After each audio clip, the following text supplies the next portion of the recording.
हमें लड़की पसंद है, पर आप लोग दहेज में क्या क्या देंगे? दहेज? देखिए, दहेज हम नहीं देंगे। दहेज नहीं देंगे? पर क्यों? अरे आपको पता नहीं है, दहेज मांगना कानूनन जुर्म है। और हमने जो अपने बच्चे पर इतना खर्चा किया है उसका क्या? उसको पढ़ाया लिखाया और फिर वो सरकारी नौकरी करता है। देखिए बहन जी, खर्चा तो हमने भी अपनी बेटी पे बहुत किया है, उसकी पढ़ाई लिखाई पे। और सरकारी ना सही, लेकिन प्राइवेट जॉब तो वो भी करती है। देखिए, दहेज के बिना ये शादी नहीं हो सकती। अरे कैसी बात कर रहे हैं आप? ऐसे खुल के आप कैसे दहेज मांग सकते हैं? और आपको पता भी है, अगर हम कंप्लेन कर दें तो आपको जेल भी हो सकती है। अब देखिए, हम तो बस इसलिए कह रहे थे कि हर बाप अपनी लड़की को तो देता ही है। हाँ, तो वो हमारी अपनी मर्जी की बात है, हम डिमांड पे कुछ नहीं देने वाले। हाँ ठीक है, हमें कुछ नहीं चाहिए। देख लीजिए, कहीं ऐसा ना हो कि बाद में कोई डिमांड आए। हम एक पैसा भी नहीं देने वाले। हमारी एक ही कंडीशन है, नो डाउरी। आखिर हम बेटी वाले हैं, तो हमें ही आगे बढ़कर इस प्रथा को बंद करना पड़ेगा।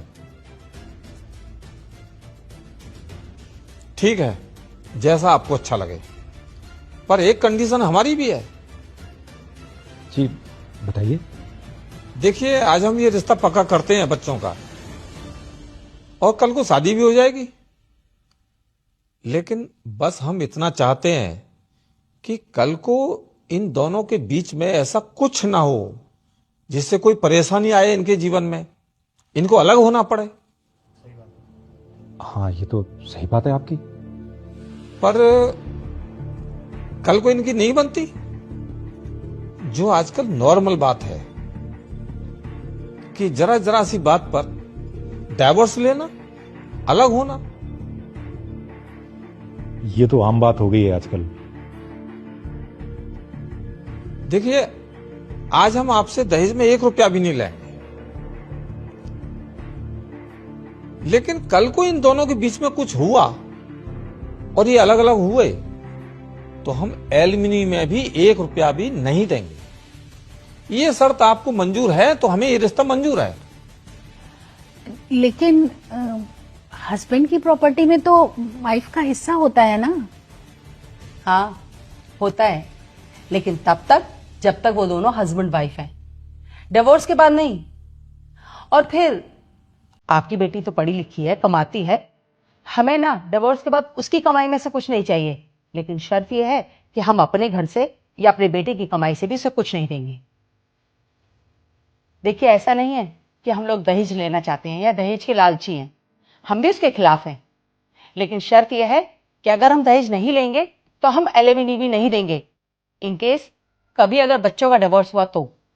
क्योंकि हमारे लिए दोनों बराबर ही है, ना हम दहेज के फेवर में हैं ना हम एलिमनी के। हम आपको बस यही समझाना चाहते हैं।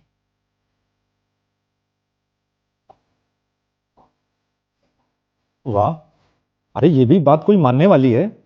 कल को मेरी बेटी अलग रहेगी तो क्या करेगी, कैसे जिएगी? उसके रहने के लिए कुछ तो चाहिए होगा ना। अरे तो वो इतना तो कमाती है ना जो अपनी देखभाल स्वयं कर सके।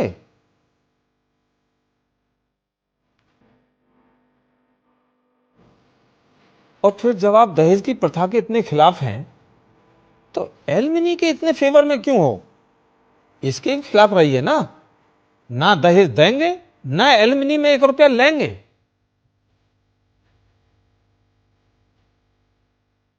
देखिए, आपने अपनी बेटी को पढ़ाया लिखाया, काबिल बनाया, हमने भी बनाया अपने बेटे को। और आप अपनी हैसियत के हिसाब से अपनी बेटी की शादी में खर्चा करेंगे, हम अपनी हैसियत के हिसाब से करेंगे।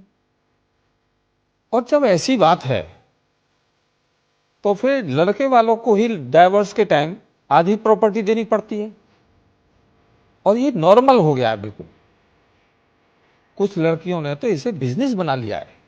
शादी करो, 2-4 साल साथ रहो और फिर डाइवोर्स ले लो, और इसके बाद लाखों करोड़ों अंदर।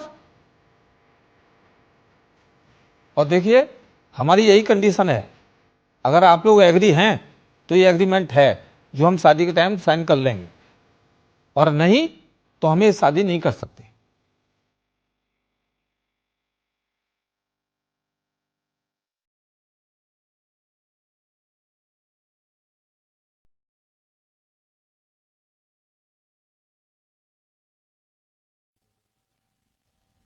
हमें हमारा जवाब मिल गया। चलो बेटा आइए। मुझे मंजूर है। बेटी, पापा ये सही तो कह रहे हैं। अगर दहेज लेना गलत है तो फिर एलिमनी लेना इतना नॉर्मल क्यों है? और मैं इतनी काबिल हूँ, इतना कमाती हूँ मैं। इन केस अगर कल को हम दोनों साथ में नहीं रहते किसी भी रीजन की वजह से, मैं अपने आप को एक बहुत अच्छी लाइफ दे सकती हूँ। और लड़कियों के साथ जो भी गलत होता है सब आवाज उठाते हैं, और अगर वही सेम लड़कों के साथ कुछ गलत होता है तो कोई बात तक नहीं करता उस बारे में। जिसकी सोच इतनी अच्छी हो ना, उनके घर का भी नहीं टूटा करते। और मैं खुश नसीब हूं कि मुझे तुम्हारे जैसी अंडरस्टैंडिंग पार्टनर मिल रही है। मम्मी पापा, मुझे रिश्ता मंजूर है, मुझे रिया पसंद है। शाबाश बेटा, हमें ये लड़की पसंद है।